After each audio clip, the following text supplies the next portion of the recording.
Okay, so welcome, Dr. Neil Cannon. Thank you so much for answering a couple of my questions. Ah, At the recent AASECT Summer Institute, you were a faculty member, and so we wanted to, just kind of get your opinion on how the weekend went. The first question is just kind of what were your impressions and what were your main takeaways? well, one, the weekend went great. I mean, I really did. I felt like it was one of the best conferences that I've ever been to. Wow. My impressions were that, first off, Susan and Doug did an amazing job, and Michael and Ruth. I mean, the whole team, the whole faculty did a great job of making the container safe. And I kind of felt like when Eli started things off by giving everybody a contextual history, I'm talking about Eli Coleman, of course. And then when Joe came in and spoke a lot about his own experience, I just think it made it safe for everybody for the rest of the entire weekend. So that was I thought it was just magnificent in that regard. Yeah, that does sound pretty incredible. Yeah. Super jealous that we weren't able to be there, which is why we're doing this. So tell us more. I mean, what were your main teaching points? I mean, what was kind of like the main takeaway that you would want people to go home with whenever you got up there and spoke? Well, one of the beauties of the whole event was, I think nobody was there so much with trying to be right, but everybody was there trying to get it right. And so for me, and that was true whether it was the participants and, or the faculty or the interns that were part of the Brown School of Social Work. We had so many different perspectives. We had certified sex addiction therapists, we had sex addiction therapists, we had a lot of certified sex therapists, and we had people in different stages of their own development and careers. And like for me, one of the big things is when you take the term sex addiction, it just oversimplifies such a complex problem. And I think that this whole group did a really great job of like deconstructing. So instead of just this label that can sometimes do harm, we looked at what was actually going on for individuals and couples, and then how can we help them? I think from a strength-based positive psychology approach, and then Doug and Michael really did the whole thing in the context of group therapy is kind of what it kind of felt like in a way. So the container always felt safe. And I told Doug at the end that even though, maybe sometimes we were in the water and swimming and sometimes we get water in our mouth and everything, I knew that they would never let us sink. And nobody was going to drown there. Mm-hmm. And so when we're able to think freely because we feel safe, we're smarter. And I think that's part of what a lot of people experience that weekend, at least I certainly did. Yeah, I mean, that makes a lot of sense just in terms of the structure in the organization of how the whole weekend was set up. You mentioned, when a couple or an individual comes in with this diagnosis or with this idea, you look at what's going on underneath. And I was just wondering kind of like, what's your process, or what's an example that you can give, or something maybe that you shared in the workshop of how to conceptualize this? Yeah, well, I like to think about it, first off, let's just do a really good job assessing. So a client might come in and they might say, well, I am a sex addict. And then I don't get an arm wrestling match with them about whether or not they're a sex addict. I just want to understand what's actually really happening. What's the behavior they don't like? What's their relationship with the behavior? What's their relationship with their partner around these kinds of things? Is it a problem for the person or is it a problem for the spouse? Right? Those are all really different things. For me, one of the things I handed out was an 11-point what I call the common factors for the people that get out of control sexual behavior in control from a sexual health model. And, one of the very first and foremost things is, do we have good mental health? And so we need to do really good assessments for mental health, depending on what it is. And I think one of the things that was real interesting for me on the assessment process, like Rory Reed did a great job of like showing lots of different assessment tools. And like one of my takeaways was to be really clear on like it's so easy for people to say impulsive or compulsive sexual behavior, but that's not even accurate. And they're really different. Like being compulsive is really different than being impulsive. Yeah. And so the assessment piece is just really important. And so there's, like, for me, that's the mental health component. I can't tell you how many times for me with my own practice, I've seen people come in and self-identified sex addicts. Well, underneath of it, what we really have is a guy with ADHD who just follows the shiny little thing on the computer. Or we have somebody that's really OCD, and this is their expression of that OCD.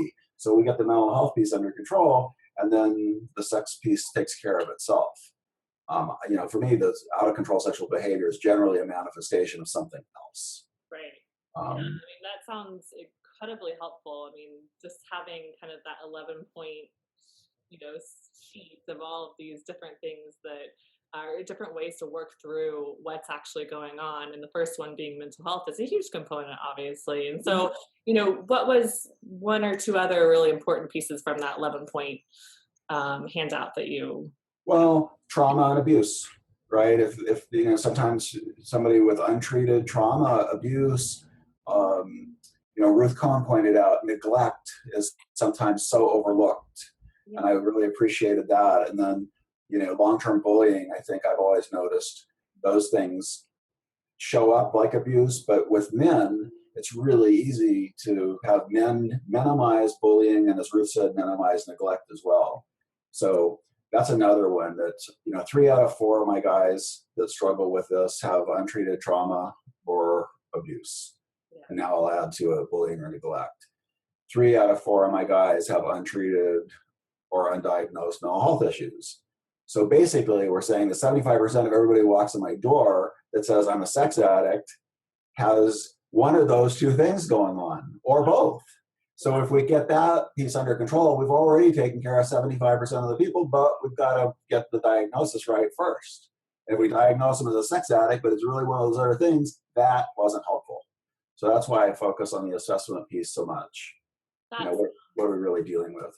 Yeah, I mean, that sounds just incredibly helpful just in terms of what's underneath, keep digging as far as what's going on, what's causing this type of behavior. Mm-hmm. Instead of just kind of saying, okay, sex addiction, this is what you do, this is the treatment. It's really looking at what's underneath this and what's causing it. Yeah. And the third one I want to say too, because my 11-point checklist used to be a 10-point checklist. And about 6 months ago, I was presenting somewhere. Oh, I was presenting at the University of Michigan, and that seemed like a big deal. So I said, I had to have somebody else look at this. So I sent it to our mutual friend, David Lay. And I said, David, what do you think of this 10-point checklist? And he said, well, it looks really good. He said, I think you're really missing one. And so he really opened up my eyes to think about the 11th one is, do we honor the sexuality of the high desire partner? And I think that's really huge, because if we think about this whole concept of out of control sexual behavior, well, it's out of control by whose standards? And if we have one partner that's higher desire, or whatever that desire level is, if it's not getting met, but it starts to feel like out of control behavior either to him or his partner, then that's a whole other issue. And who's to say that what he wants sexually isn't okay? Exactly. Right? And then if that's really what it is, how do we help honor that sexual desire that person has? So I've always appreciated that from David, and I've kind of added it in now to my teaching. That sounds huge. I mean, something that we don't normally think about. I mean, as a sex therapist, you think, okay, the person with the lower desire controls the relationship, but to really think about, oh, that person with the higher desire, let's honor that and really kind of hold a container for what is that like for that person. So that seems really powerful. And I love that, it seems like all the faculty really consult with each other. And it's really kind of a group effort in terms of how we approach this issue. And that seems really powerful as well. Mm-hmm. I think that's true. I feel like it's a very tight-knit group of people that are just trying to help make things better, whatever shape that takes. Yeah. And I think a lot of the faculty, I knew most of the people there pretty well before we got there. And then the ones I didn't know as well, it was really delightful to get to know them better, because they're all so darn smart. I got to tell you, it was one of the few I go to a lot of classes, a lot of workshops, blah, blah, blah. It was one of the few workshops I can ever remember being at, especially a 4-day workshop. That's a long time to hold my attention. I hung on the words of every single speaker, every session. It was, I just felt like they all had so much to offer, and it was really fascinating. That's Like listening to Nikki Prouse's research, that really debunked a lot of the research around sex addiction, because if you actually drill down into the details, it's just not what you read on the internet, right. which is a whole other thing. I think Ruth Cohn did a beautiful job talking about the situation with couples and how, that's so much of the treatment we do for people that come out of control sexual behavior, a lot of times is because it's spouse ordered treatment. Yeah, exactly. Right. and so like managing all the complexities of those relationships are very interesting, and they're very challenging too. Can you describe kind of the personal meaning and value that you might have taken away as a faculty member? I guess it gave me a lot of hope, right? That there's so many people that are on the same page. I shared my story at the very beginning of my soiree into sex addiction was 10 years ago. And I just started trying. I had a lot of guys come to my office. This is what I am. I'm a sex addict. And I know that even from that, like, I just was like, okay, well, I don't know any better. So I'm just going to go to take sex addiction classes, how to treat sex addicts. I went to the SASH National Conference. I went to a PESI conference, and and I just realized that there was so much moralism in this that didn't line up with any of my sex positive, strength based values, that I just knew I had to find a different way. So I started trying to figure out my own stuff. And unfortunately, or maybe fortunately, I said that too, which, I didn't know Doug at the time, because this was 2006, 2007. And, Doug and Michael coined the term out of control sexual behavior in 2004. For whatever reason, I never stumbled on it. And so I had to create my own recipe. And so the good news is I think I created a lot of things that a lot of people have been able to use to help their own clients. But, the bad thing is I had to do lots of extra work. But now we have Doug stuff, and we have my little tiny contribution. And, so I guess though it felt so good was to see so many people that when we're all kind of operating, independently doing our own process, but there was a lot of overlap for the people in this room as to how do we actually help people that are struggling with out of control sexual behavior.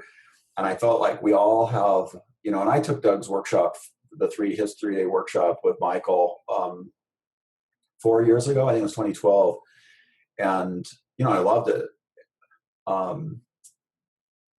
I think the thing that was so cool here was, and that was my first introduction really to the kind of the sexual health model that Doug and Michael profess, which I believe in and use now. But there were so many of us, even though we had different basic, styles or things we did, boy, there was a lot of overlap. This is how we treat our clients from a strength-based perspective. And we all deal with a lot of the same struggles with our clients too, around the cultural things that happen because of the label sex addiction. So it was affirming in that way. Hey, I think we've got something that we're all thinking is pretty good direction, and we just need more people that know how to do it. Right. And we need to change our culture so that consumers who don't know any better and aren't in the middle of this debate and struggle and don't see the harm that gets done, and they're just in it. Unfortunately, I feel really bad for consumers that just don't know any better. Right. So the more we get the word out, and the more people, sex positive therapists we have that can actually do this work, the better off the whole field is. Absolutely. Yeah, that's very well said. I mean, I think that, with every sex therapist like yourself that contributes just a tiny bit to how we can help these clients, we're all working toward the same goal. And so with every person that can contribute just a bit as far as what they've found helpful, and I think your strength-based approach has been hugely helpful in my practice, just in terms of applying that little bit to, this issue is really powerful for people, and it gives them hope, kind of what you're saying, right? Mm-hmm. Yeah. Words matter. Language matters. If we say somebody's a sex addict, that's an identity, right? That is who they become. Once an addict, always an addict, right? How many times have I heard a client say that in my office? Yeah. Um, I- you know, I think Ruth said it brilliantly, which was something to the effect of the 12-step model in AA and NA, Narcotics Anonymous, has saved countless lives, but it just doesn't apply to the behavioral stuff like sex and out of control sexual behavior.